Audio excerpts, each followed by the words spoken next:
I want to say that I can't for the life of me figure out why it is so difficult to get a vote on the bills that Senator Sanders has just referenced when, by my count, the President of the United States, the Speaker of the House, a large majority of the House of Representatives, and I think a supermajority of this body are all in favor of $2,000 COVID relief payments to working Americans.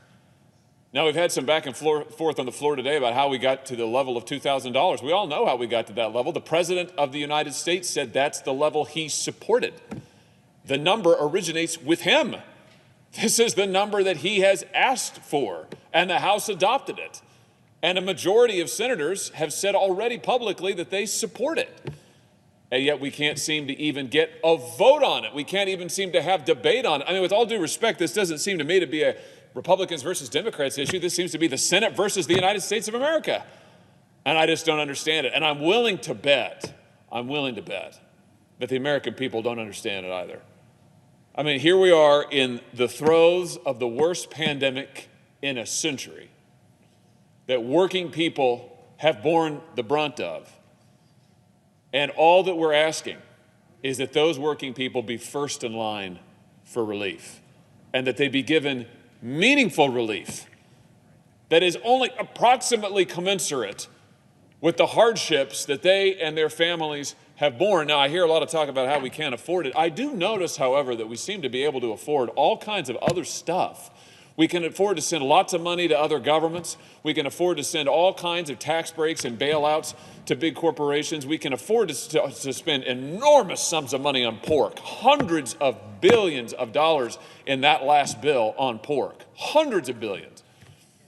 But we can't seem to find the money for relief for working people that the President and the House and the Senate all support, and yet we can't seem to get onto the floor. Let me just share 3 stories that I've heard just this week alone, from my home state, from Missouri. Danielle from St. Louis County, she called my office. She said her utilities are about to be shut off. She's desperate for help.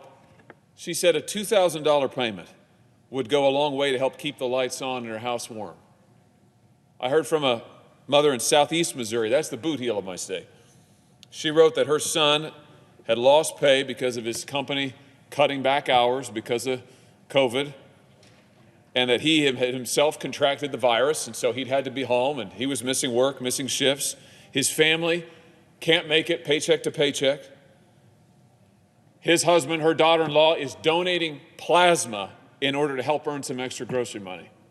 Donating plasma in order to get some money to pay for groceries to feed their family. Richard from St. Louis wrote to me that any extra help that he could get would go directly to paying his rent and his utilities. He had a job that he lost in the retail business, retail sector, and he's desperately struggling. I'll just say, Mr. President, these are not people who are ne'er-do-wells. These are working people. These are strong people. These are proud people. And all that they ask for, as I have said many times on this floor before, is a chance to get back up on their feet and to be able to provide for their families.